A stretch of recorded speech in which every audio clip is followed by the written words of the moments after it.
මිනිසා විසින් සිතෙහි මවා ගන්නා සිහින කිසි දිනක සැබෑ නොවුවද රාත්‍රී කාලයේදී දකිනු ලබන සිහින බොහෝ විට සඵල වෙනවා.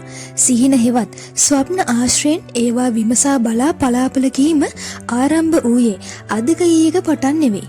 වෛදික යුගයටත් පෙර පැවති උපනිෂද් අවදියේ පටන්. බෞද්ධ සාහිත්‍ය දෙස බලන විට සිහින ඇසුරෙන් පලාපල කීම බුද්ධ කාලයේදීද පැවතෙන ක්‍රමයක්. සිදුහත් කුමරු මහාමායා දේවියගේ මව් කුස පිළිසිඳ ගැනීමේ සිද්ධියද බමුණන් විසින් පහදා දෙන ලද්දේ මහාමායා දේවිය දුටු සුදු නිලුම් මලක් හොඬෙන්ගත් සුදු ඇත්පැටවකු දේවියගේ දකුණු වැලයෙන් කුස තුලට රිංගා ගැනීමේ සිහිනයට අනුවයි. වෛද්‍ය විද්‍යාවට අනුව සිහින දැකීම උඩුසිත හා යටිසිත අතර සිදුවන ක්‍රියාවලියක්. සිහින පෙනීම කෙසේ වෙතත් සැබෑවන සිහින දැකීමට යම් යම් සංසිද්ධීන් ජ්‍යොතිෂයට අනුව ඉතාම වැදගත් වෙනවා. සීත කාලවලදී දකින සිහිනද දවල් කාලයේදී දකින සිහිනද ජ්‍යොතිෂයට අනුව කිසිදාක සඵල වෙන්නේ නැහැ. සීත කාලවලදී හේන්වල කණු මදු වලටත් හීන පේන බව පැරණි ගැමියෝ පවසා ඇත්තේ ශීත ඍතුවට ඒ තරමටම සිහින පෙනෙන බැවින්. එහෙන් සීත කාලයේදී පෙනෙන සිහිනවල එතරම් වැදගත්කමක් නැහැ. වාතයේ පිතාසෙම කෝප කරවනු ලබන ආහාර ගත් විටද බොහෝ බහුබූත හීන දකින්නට ලැබෙනවා. එසේ පෙනෙන හීනෙද ජ්‍යොතිෂ මතයට අනුව සඵල නොවන හීනයන්. රා අරක්කු වැනි මධ්‍යසාර වර්ග පානීය කොට නිදා ගන්නා අවස්ථාවලදී පෙනෙන හීනයන්ද එහෙම සැබෑ නොවන හීනයන්. අඩ නින්දේදී පෙනෙන සිහිනද රාත්‍රී 11ට පෙර පෙනෙන හීනද අලියම 4න් පසුව පෙනෙන හීනද ජ්‍යොතිෂ මතයට අනුව පලාපල විග්‍රහ කළ නොහැකි හීන. රාත්‍රී 11ත් අලියම 4ත් අතර පෙනෙන හීන සඳහා ජ්‍යොතිෂයට අනුව පලාපල කීමක් හා විග්‍රහ කිරීමක් කරන්න පුළුවන්. යම්කිසි පුද්ගලෙක් ඔහුට හීන පේන්නේ නෑ කියලා කියනවා නම් එයට හේතුව තමයි ඔහුට ඔහු දකින සිහින පිළිබඳ මතකයක් නොමැති කම. මොකද කෙනෙකුට හීන නොපෙනෙන්නේ නම් එයද රෝගී තත්වයක්. කෙසේ වෙතත් ඔබ යම්කිසි දිනක සිහිනයක් දුටුවා නම් එහතින් දක්වන ලද සීත කාලයේද නොවි දවල්ද නොවි ප්‍රකෘති සිහියෙන් හා යහපත් නුවණින් යුතුව රාත්‍රී 11ත් අලුයම 4ත් අතර දුටු සිහිනයක් වේ නම් ඒ ජ්‍යොතිෂ මතයට අනුව කොපමණ දුරකට සැබෑ වූයේද ඉන් ඔබට ලද ලාභයක් හෝ පාඩුවක් වූයේද යන්න පිළිබඳව මදක් විමසා බලන්න.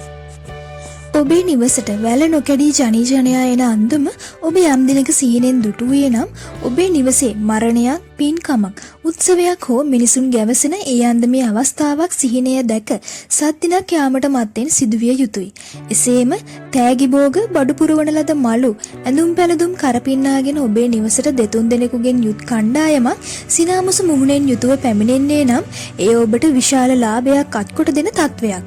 තරුණ තරුණියන් ඉතා හොඳින් හැඳ පැළඳ විනෝදයෙන් සිටින අයුරු ඔබ හීනෙන් දුටුවේ නම් එය ඔබට සන්තෝෂය ගෙන දෙන අන්දමේ ලාභයක්.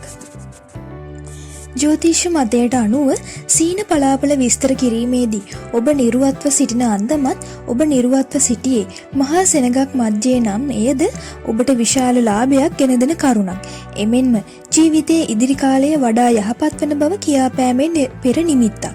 ඔබ ඔබේ හෝ අන් අයගේ ලේ හෝ අසූචි සිහිනෙන් දුටුවේ නම් එයද ලාභයක්. නමුත් ඔබගේ මුඛයේ දත් වැටුණු දැකීම විපතක්. උඩ ඇන්දේ ඉස්සරහ දතක් ගැලවෙන අන්දම හීනෙන් දුටුවොත් එය අනතුරක් හෝ දුකක්. හක්කේ ලොකු දතක් ගැලවී යාම දකින්නේ ප්‍රබලම සහෝදරයාගේ හෝ සහෝදරියගේ විපතක් ලං වූ විටකදී. එහෙත් හීනෙන් දත් ගැලවී යන අවස්ථාවේදී අධික ලෙස ලේ ගලා යමින් දත් ගැලවී යන අන්දම ඔබ දකින්නේ නම් එය ඔබට කිසියම් ලාභයක් ගෙන දෙන පෙර නිමිත්තක්. ඉතා පිරිසිදු පැහැදිලි ජලය එකතැන ඇති අන්දම දැකීම අසුබයි. බොරදිය දැකීම ඊටත් වඩා අසුබයි. පිරිසිදු නිල්වන් ජලය ලතාවකට ගලාගෙන යන අයුරු ඔබ දුටුවේ නම් ඒ ඔබට වාසනාව උදාවීමේ පෙර නිමිත්තක්. එමෙන්ම ඔබ ජලයේ ගිලී මිය යන අන්දම හීනෙන් දැකීමද ඔබට ලාභයක්. යම් හීනයකදී ඔබ මියගොස් සිටි අන්දම දකී නම් ඔබට අසුබයි. වෙනත් අයෙකු මියගොස් සිටිනු දැකීමද ඔබට අගුණයි. නමුත් ඔබ දුටු පුද්ගලයාට වාසියක්. එහෙත් මලමිනියක් පණුවන් ගසා ඕජස් ගලමින් තිබෙනු දැකීමෙන් ඔබ කාලාන්තරයක් මුළුල්ලේ බලාපොරොත්තුවෙන් සිටි යහපත් කරුණක් සඵල වීම. අලියතුන් බල්ලන් නරි ඔබ හීනෙන් දකින්නේ ඔබට දෙවි දෝෂ ඇතිවන කාලවකවානු වලදීය. සතුන් දෙදෙනෙක් හෝ රංචුවක් පොර කෑම දකින්නේද එම කාලවලදීය.